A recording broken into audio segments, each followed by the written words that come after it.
and I think it'll speak for itself. Apparently this was a favorite song, and is a favorite song of the family.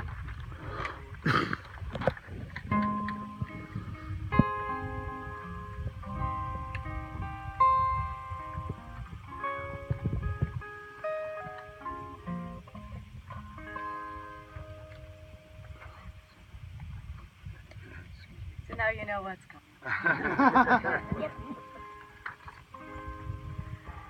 Somewhere over the rainbow, way up high, there's a land that I heard of once in a lullaby. Somewhere over the rainbow, skies are blue, and the dreams that you dare to dream really do come true. Someday I'll wish upon a star and wake up where the clouds are far behind me, where troubles melt like lemon drops away above the chimney tops. That's where you'll find me. Somewhere over the rainbow, bluebirds fly. Birds fly over the rainbow. Why then, why can't I? If happy little bluebirds fly beyond the rainbow, why, oh, why can't I?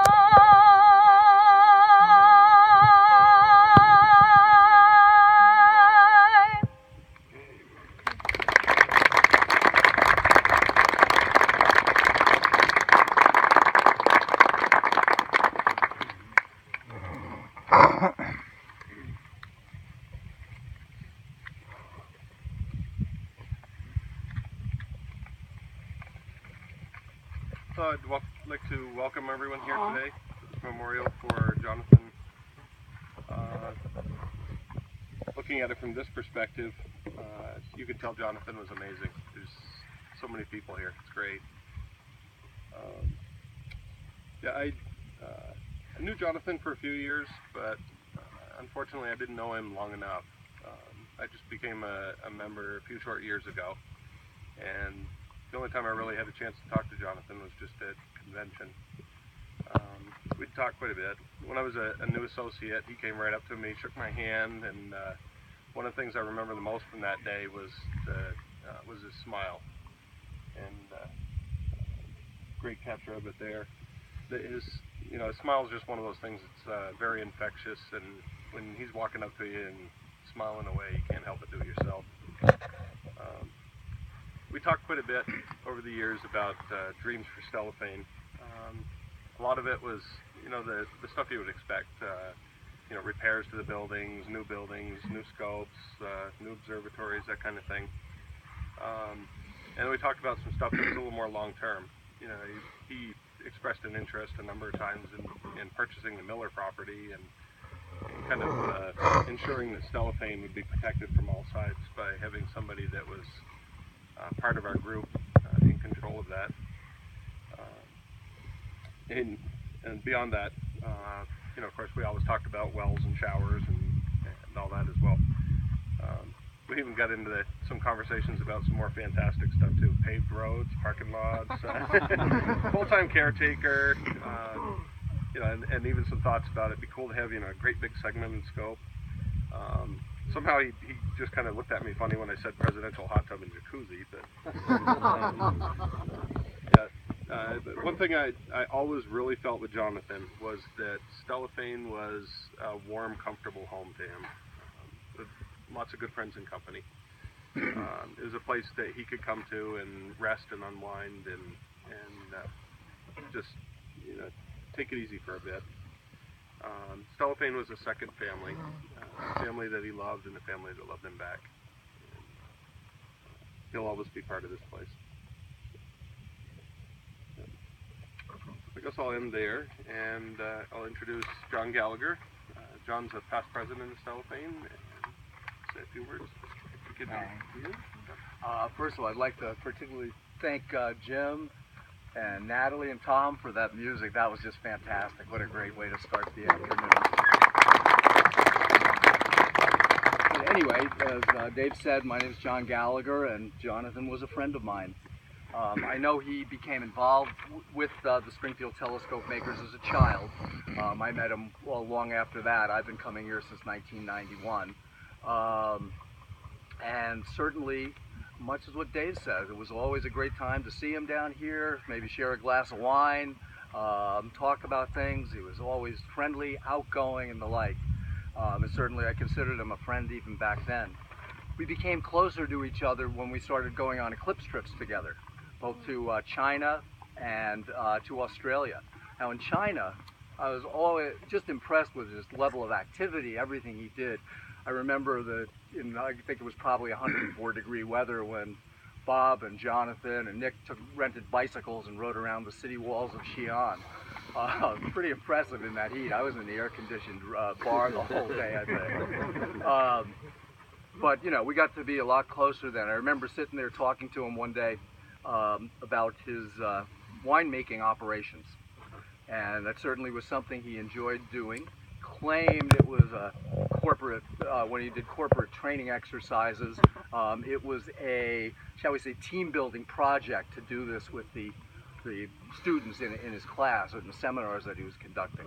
Now I thought, what a gimmick, you get to make wine for yourself and write it off as a business expense. But we went on. A few years later, we were on the eclipse trip to Australia. And that's really where I got very close to him. We spent hours sitting by the pool. It was very hot there too. Spent hours by the pool, for example, at Ayers Rock. It's the middle of a desert. And what, Nick would be swimming and we'd just be sitting there, my wife Brenda and I would be sitting with him. And I mean, we talked about, I had lived in New Jersey years ago, and we talked about everything from boating in Barnegat Bay to sailing out of Tom's River, to times we had certainly not been together, but been on Long Beach Island and things like that, and really had a fantastic time. And after that, after spending those hours together, I think we really had a good friendship coming, and I really looked forward to it. So just seeing him, and I must admit I was quite upset when got the news of his passing. I really felt a little part of me had died too. At that time, and certainly it's a great loss for everybody in the club. There's no way anybody could have not considered him a friend. And I must say, it's just in closing, one more point.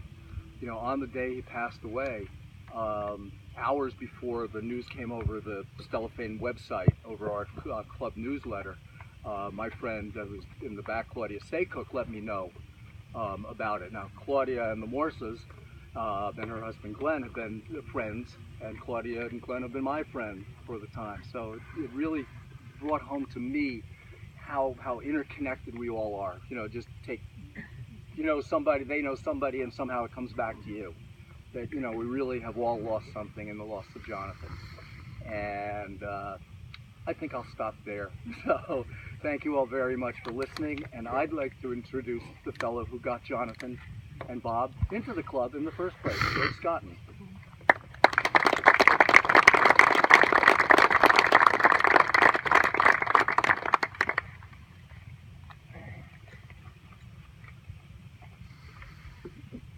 It's kind of interesting because Jonathan was a friend of mine too.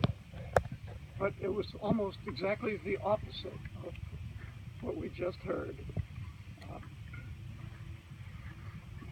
I struggled with what to say today. What can you say? To tell you the truth, I really didn't know Jonathan that well anymore. I'm sure a lot of you, obviously, where John knew better.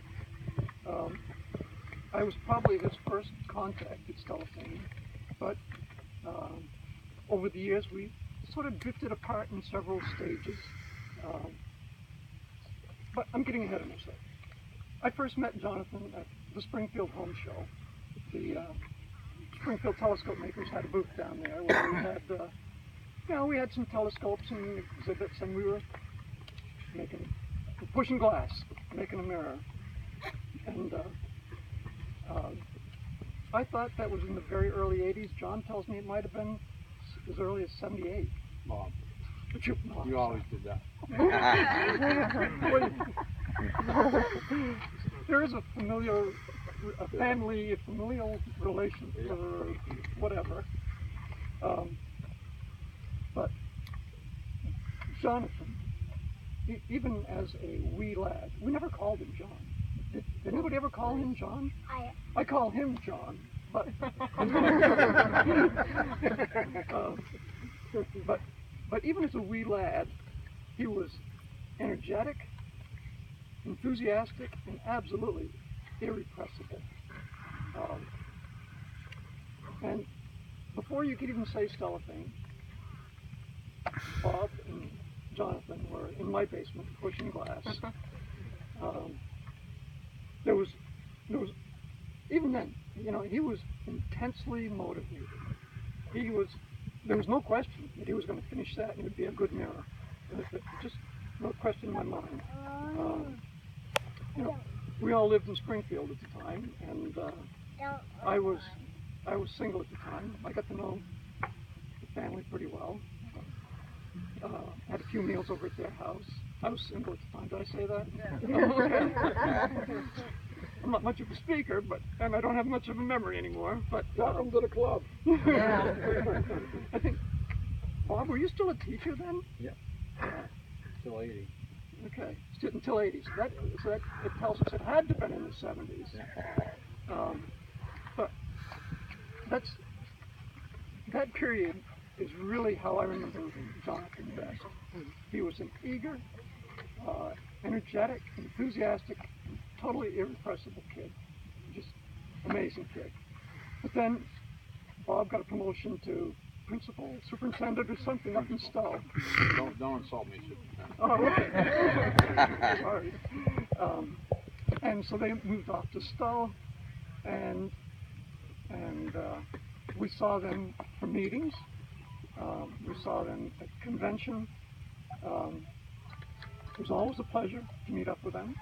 And Jonathan was always enthusiastic,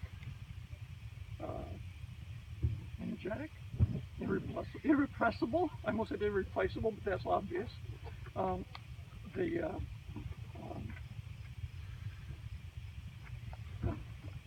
all remember Jonathan. That's the way he was.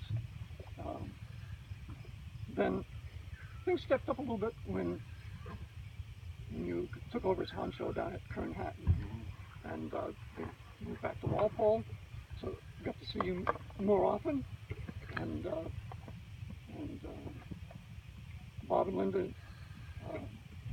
volunteered their house for the April meetings.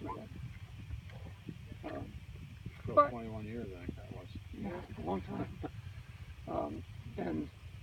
But then Jonathan graduated, moved away, and after that, I only saw him here at conventions. But when you met him, it was like you'd never parted. We talked about hopefully telescopes and astronomy and boats. We both had a boating interest. But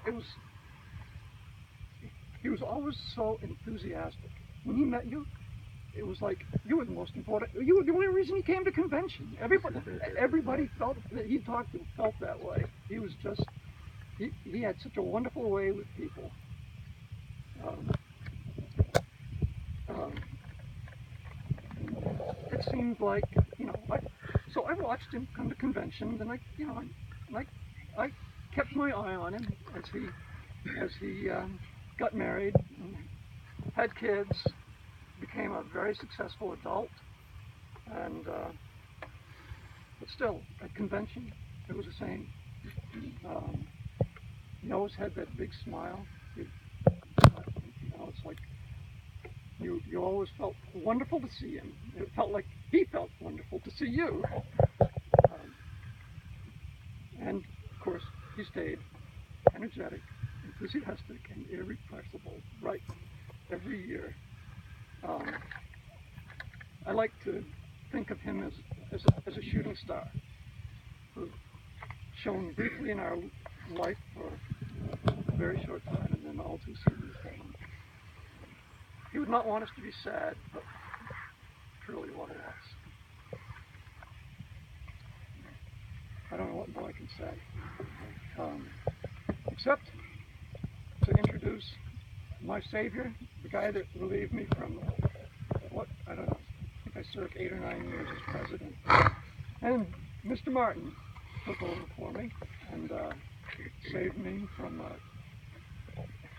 this is off the subject, but I'm going to say it. Up until I was president, and through my tenure, one of the president's jobs was every year to clean out the outhouse up at Stellafane.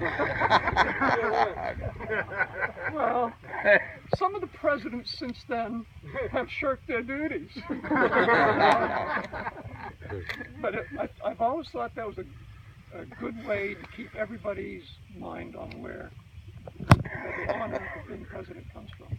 Anyway, I'm sorry that I don't mean to distract from you, but we miss him. We really, truly do. We miss him a lot.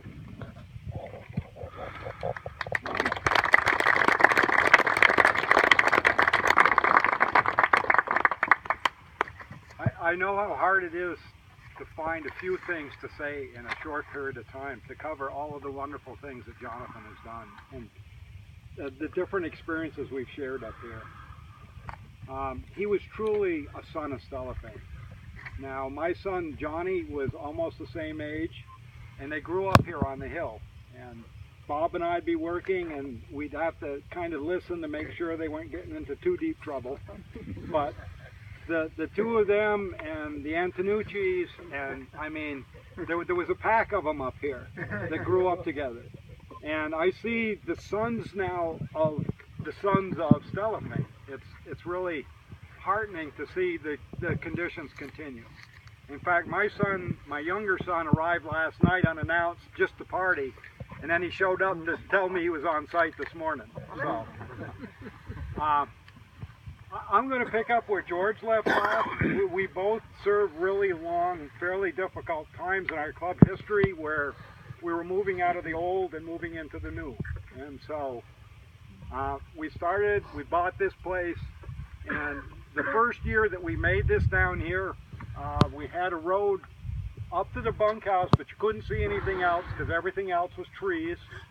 And as I remember, we got down and had a little bit of Sue's Field open. And when the people parked, it was a mess. It was a wet year, there was mud, there was every conceivable thing you could think of. And at that point, we didn't have the fruit stand yet. In fact, that was even before we even had a tent. People used to stand up out there, rain, shine, everything else at the registration. So Bob and I knew there was going to be problems. And so the two of us took the first watch Saturday morning.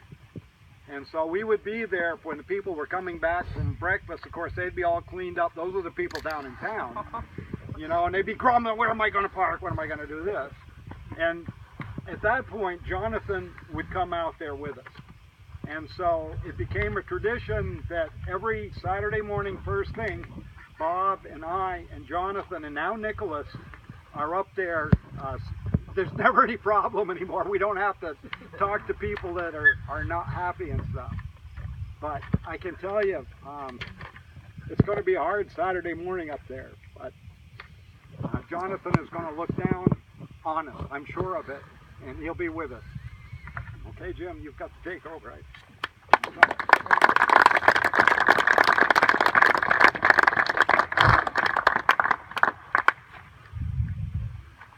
Before I begin my remarks, I just wanted to say that I know this is a service to dedicate a memorial, not a funeral service, but because Jonathan was Catholic, my remarks will have a certain spiritual overtone to them, and if that troubles anybody, you're welcome just to tune out when you get to that spot. And nobody will think the worst of you. I know that I won't, and I'm really sure that the Morse family won't. But just over a year ago, Jonathan was taken from us very suddenly and unexpectedly. And even persons of faith would wonder why Almighty God would allow this. Why was Jonathan's life cut so short? I can't answer that, except to say that it's not extremely rare. And I guess in addition to Jonathan, most of us have known someone, if not within our immediate family, certainly within our circle of friends that has had a life cut short. And just limiting my examples to Stellafane, I note that the car crash that killed Doug McGregor, whose name is on that observatory up on the hill there. Consider Gene Prideaux, friend of Perry Remarquez. Gene and Perry were ham radio fans as well as telescope nuts, and they were talking on the phone one day about a ham fest they were going to go to the next day. And an hour after that conversation, Prideaux was gone, just like that. Still another example would be the premature loss of John C. Pierce, son of Springfield telescope maker's founding member John M. Pierce, and a regular Stellafane convention speaker. The list goes on and on and on. And we try to make sense of these losses. If we're persons of faith, we might wonder, we might be upset with Almighty God for allowing them to happen at all. These losses just don't seem fair. Well, it's no secret that life here on planet Earth isn't fair. And for those of faith, I consider the ultimate unfairness that Jesus Christ should die at the age of 33, an agonizing death to cover the sins of others, not his own. And the late Dr. Francis Schaeffer, the American-born and educated theologian and author and founder of the Swiss religious community known as L'Abri, said that the way to deal with these things is let God be God. To all of us, Jonathan was a son, a father, brother, fellow STM member, friend, or some combination of these, and his loss hit us all very, very hard. And it seems kind of impossible to put a positive spin on this. How can we put a positive spin? I submit that every time we pass by this memorial, that we should stop for a moment and consider the fact that all of us are only a heartbeat away from our own physical demise. It's the inevitable event that awaits all of us, sooner or later. Indeed, physical death is just as much a part of life as being born. It's been said, and I think rightly so, that we're not ready to live until we're ready to die. And for those of us of faith, even the longest lifespan on earth pales before the length of the afterlife. So in contemplating the loss of Jonathan, we should be grateful that we ever had the privilege of knowing him in the first place, in whatever capacity that may have been. We should remember the happy times that we spent in Jonathan's presence. And most important of all, whenever we pass by this memorial to Jonathan, let it be a reminder to us that life is tenuous and fragile. Let us therefore always strive to be the best we can to be good friends, friendly and peaceful with those around us. And let us be slow to anger, but not slow to show kindness without the expectation of anything in return. Even with all of our own human limitations, let us try to be the best persons we can throughout this very short journey through time that we call life. Rest in peace, Jonathan. Bob?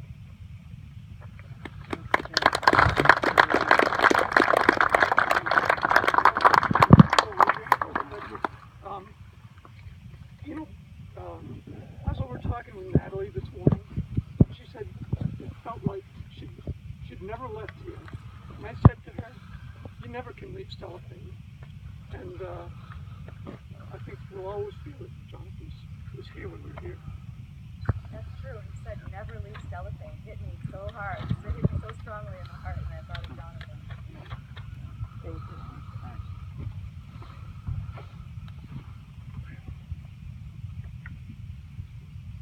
Well, first of all, I want to thank everybody for coming. I know it's a hot day out there and a lot of things to do, but I really appreciate everything, everybody coming to this dedication for him. I want to especially thank everybody that spoke about it. They did a great job. I really appreciate that. Let's give them another hand there. They did a great job. Somebody said it easy. It's really easy to talk about him because he was pretty jovial all the time, pretty happy and easy going. Well, I want to just introduce my wife. I haven't introduced her yet, Linda. If you want to stand up, whatever. I didn't think so, but my daughter. And then I got a lot of other relatives here, and of course, Nick, you stand up so everybody can see how tall you are. Stand up. And this one here, these are my other grandkids down here. All right. As Jim said, it's been well over years since he sadly passed away, but it seems like yesterday for all of us, the family members. And I want to go into a little bit about the journey too, and some of this George said already, but the good thing is George won't remember that I said it, that he said it and I said it. We'll be all right. His journey and my journey to Stellafane started over 38 years ago, and after searching to find Stellafane for months, I mean, I literally taught driver ed and tried to drive around, I couldn't find it. I don't think it was hidden or what, but we coincidentally met Norm Frederick and George Scott at the local home show, as George was saying earlier. And they had a display set up with a couple of scopes focused way up on the back of the bleachers on a little sticker that was up there. And I believe they were trying to get some locals interested in the club. It worked. It was great. I mean, it did. It got us too interested in it. But then a scheduled encounter hooked us, and soon after that, Jonathan began on a 6-inch scope and I on an 8-inch one. Our mentor, as we said, was George, and he was a great help to both of us. I mean, I think George is still the best mirror maker around, but that's my opinion. But anyway, we both worked diligently on our mirrors, and I could see much exuberance from Jonathan, his interest in completing his goal. He was really goal-orientated. We both attended meetings on a regular basis. We worked alongside Charlie Thayer. Many of you may not remember him, but Charlie was around for a long, long time. And alongside Charlie and John, and we soon became associate members. I remember when we first started coming to Stellafane, we cut trees and brush and did anything they asked us to do for years and years afterwards. And I'll just tell you about this one little incident. Some of you may have heard this little story before, but Jonathan and I were cutting brush near the observatory to help improve the valley, the view of the valley. That's back when we had that. And Charlie was in charge, and those of you who know Charlie, when he was in charge, it was going to be his way and no other way. So he kept saying, pile up the brush. So Jonathan and I, we were trying to impress him, so we didn't hesitate to follow his grade. We kept piling bigger and bigger. It was higher than that tent over there, I think, by the time we were throwing it up on top. And the next thing I knew, I turned around and looked, and Charlie's lighting it up. I honestly thought we were going to start a forest fire. I can remember thinking, if this fire gets out of hand, they're never going to let us be members if this thing gets out of hand too much, So we had this little green hose with very little water pressure as our only safety precaution. But we did what we asked, and Charlie knew, we were going to get through that scary situation. We did. So there's many other times that we worked and did things, but that always sticks out in my mind. Well, back to the mirrors. I think George came over our house one night, or we went over to his, I forget. And he said, you know what, your mirrors are ready to figure. I could see in Jonathan's eyes how proud he was knowing that he'd become a full member at such an early age. And, you know, he just unbelievably excited about it. But most of you weren't around when he spent most of his time here in Stellafane and before he moved to New Jersey to raise his family.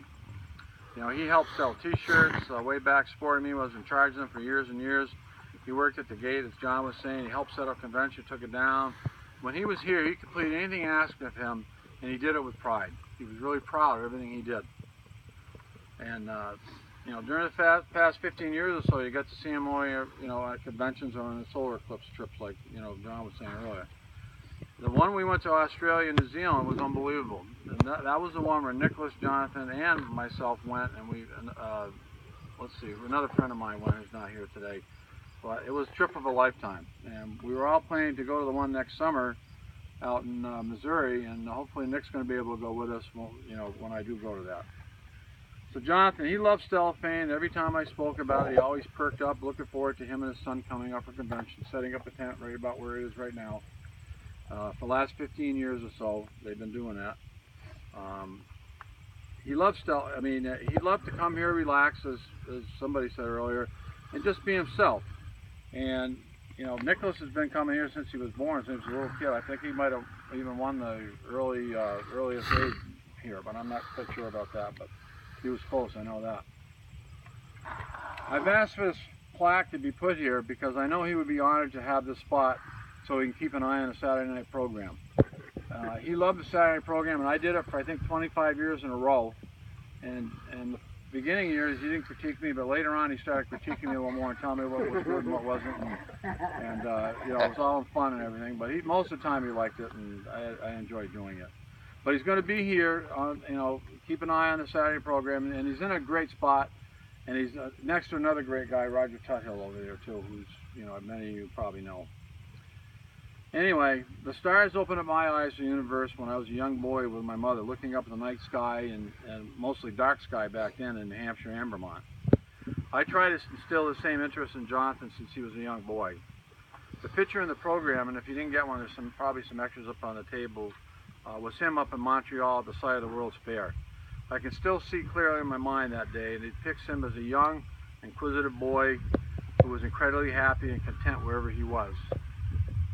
I started him young going on these expeditions, first in short excursions to Vermont, New England, a long trail, different places, New York State, Canada, and Virgin Islands next. And then in 1986, we went on our first big trip, and it was a big venture because we didn't really go with a club, we went as individuals, but we went to Peru to see Halley's Comet. And after he got married, he went on many other family excursions as well. But I know his favorite destination in all the world was here at Stellafane, a sacred place for him and all of us. Our lives, and hopefully all of you have known Jonathan, have been enriched for having known him. And his favorite saying was, make it a great day, when he was saying goodbye, make it a great day. Although it's difficult for us to have great days, we were trying to live up to his motto. Thanks to this dedication and all you people and the support that our family is getting, we truly appreciate, you know, you being here. And I want to thank you all from the bottom of my heart, and thank all you know, Natalie and all their singing, and Jim. I don't know where he went with the bagpipes, but I appreciate everybody that done all the setup and help. On the bottom of the program, I mentioned, you know, Mario and John helping set the plaque, and of course Cheryl Bruning for helping set up. And when you see the cake, you won't believe it over there. So that's the end of my speech. It's time to unveil the plaque. I'm going to have Nick and Eric. You want to do it? Or you want Ronan to do it? Okay. So Nick, let's move this out of the way. One of these days, I'm going to fix this thing. The old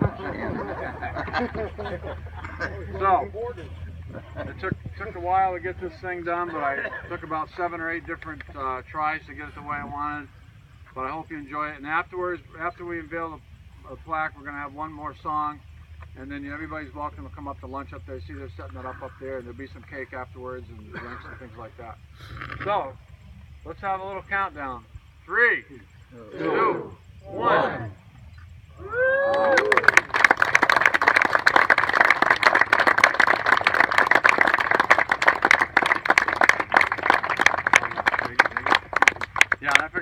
Megan for the flowers too. Listen, you'll be able to see this later, but it reads, Jonathan Edward Morse, February 4th, 1971, May 6th, 2015. Member of Stellafane for 37 years, 1978 to 2015. Although he wasn't a member associate, he was associated with the club. Devoted son, brother, husband, father, friend, beautiful soul, brightest star, shine on. And that's it.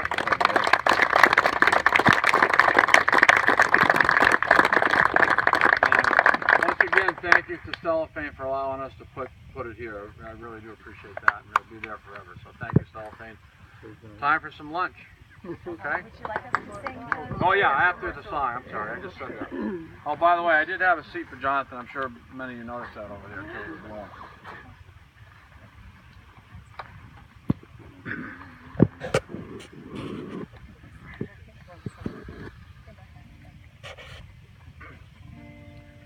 Oh Lord my God, when I in awesome wonder consider all the worlds thy hands have made, I see the stars, I hear the rolling thunder, thy power throughout the universe displayed. Then sings my soul, my Savior God, to thee. How great thou art, how great thou art. Then sings my soul, my Savior God, to thee. How great thou art, how great thou art. When through the wood and forest glades I wander, I hear the birds sing sweetly in the trees. When I look down from lofty mountain grandeur and hear the brooks and feel the gentle breeze, then sings my soul, my Savior God, to thee. How great thou art, how great thou art. Then sings my soul, my Savior God, to thee. How great thou art, how great thou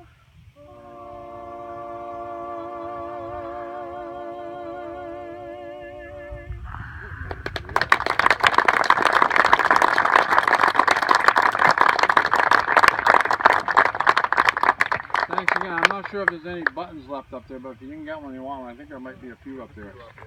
There's a few left up there. Enjoy lunch. And there's local cheese. Oh, the picture, you didn't get one?